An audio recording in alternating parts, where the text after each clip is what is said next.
All right, let's get to Terrence Shannon Jr. You were there yesterday when he made his return. I think they were 4-2 without him. They did a nice job without him. They were 4-2. Well, I call 3-2 because one of them was FDU.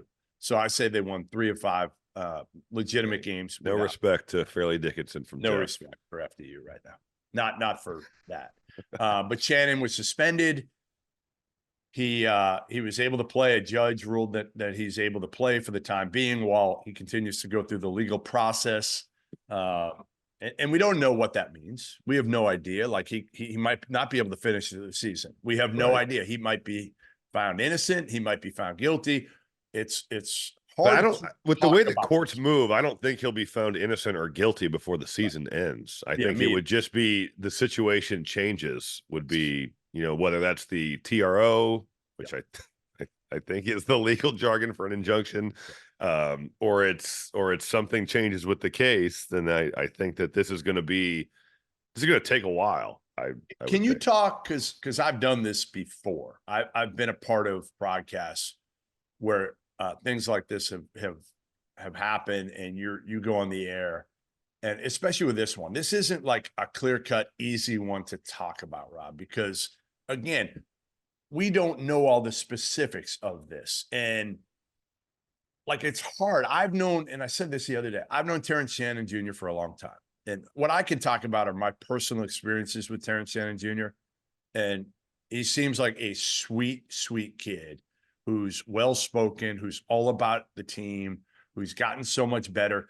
That's all I can speak about right now. And I have a 20-year-old daughter. So again, I'm not immune to the person right now who's the alleged victim right now. And we don't know all the circumstances. We don't know we know what we read, but we don't know what's true, what's not in these situations. So it's really hard because as media members, we get crucified, and all we can say is like, okay, here are the facts. Here are the facts. Well, I'm not, Jay Billis would be the one guy that would be even close to being qualified to speak on a legal case because he's actually a lawyer. I have no law background. Like you said, you can read what's out there. You can read the court report, but I think that some of that is really difficult to read just from sometimes the legal jargon can be a lot. It's a lot of, it's not 100 pages. Yeah, right. So Jay would be the one guy that could actually speak and have a legitimate, I don't even want to say opinion, but understanding of what everything means. So I think in your situation, when you were doing a game like this, the facts are stated, and then I can speak about what his return means to the team. I can speak about how it's difficult to play or shoot well when you haven't played, it's a very hard and kind of strange situation to find yourself in because it is. You just don't know. You don't know what happened. I don't want to be. You don't want to be insensitive to the person that is accusing him of this. Right. But at the same time, there's a real thing of due process, and a federal judge ruled that he can play. Illinois went through their protocols and they suspended him, and that process played out. I guess their system worked, you could say, where they put him in a suspension, and then a federal judge said, no, you can't do that. So that's what the facts are. And it was interesting. What was all right. So before the impact of Terrence Shannon Jr. coming back, tell me what the atmosphere was like in there. I mean, he got like a big ovation when he checked in. Every time he scored, it was a big ovation. They were obviously happy to see him back on the floor. Was there any pushback? I didn't see any pushback. No, none. Yeah, it's going to be interesting when he goes on the road. Now Wednesday will be a different beast. That's going to be. It's at Northwestern. There will be a lot of Illinois fans there, but that's a pretty good student section that Chris Collins has, I guess, formed over the last couple of years. It used to be that place was like a neutral or even away game at sometimes for Northwestern. That won't be the case. It will be really hard. And when he goes into some of the other like if he was not that this is good. This is not a good thing, but when he goes to like Michigan State or some of these like really big places, I cannot imagine what that's going to be like. It's going to be a lot. Yeah, that's my biggest concern with him. Obviously, he didn't make shots early yesterday.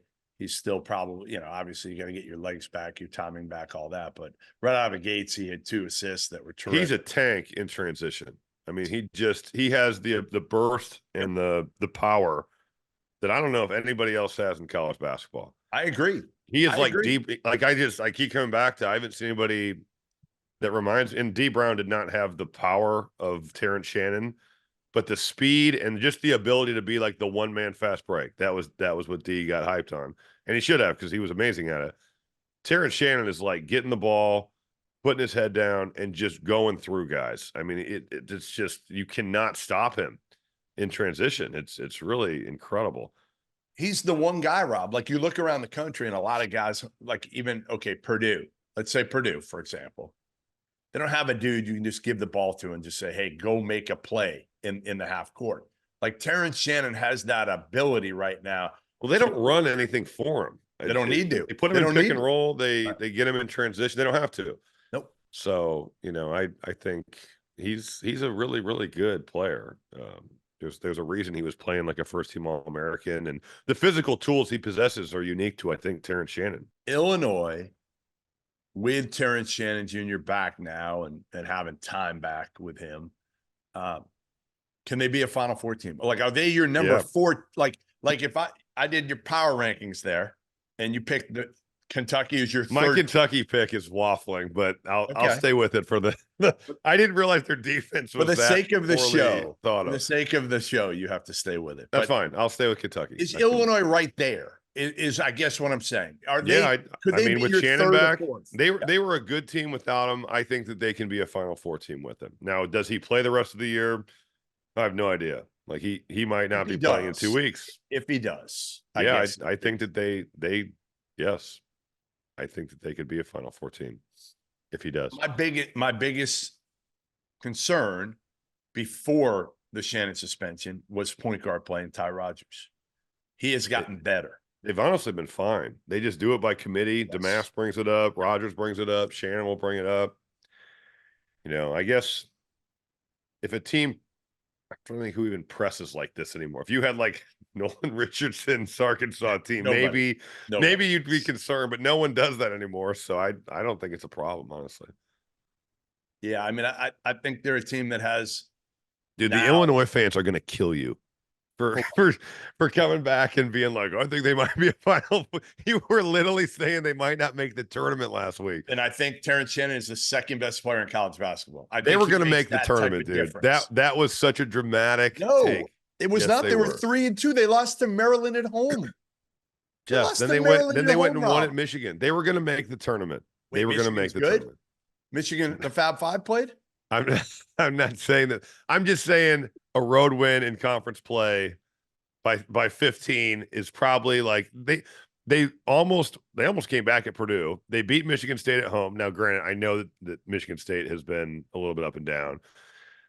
They would have made the tournament. I'm not saying they wouldn't have made it. I said it's a 10 seed. Yes, you were. You were saying that. No. I said from here on out, they would play like a 10 seed. That if we look back in my comments, we'll see what the Illinois fans had to say about that. From there on out, if they didn't get Terrence Shannon back, if they were judged from the day Terrence Shannon left, I think they would have played like a 10 seed. And they were 3-2. 3-2. So you go through it. We're 4-2, dude. No, they were 3-2. Wow. Fairleigh Dickinson, no respect.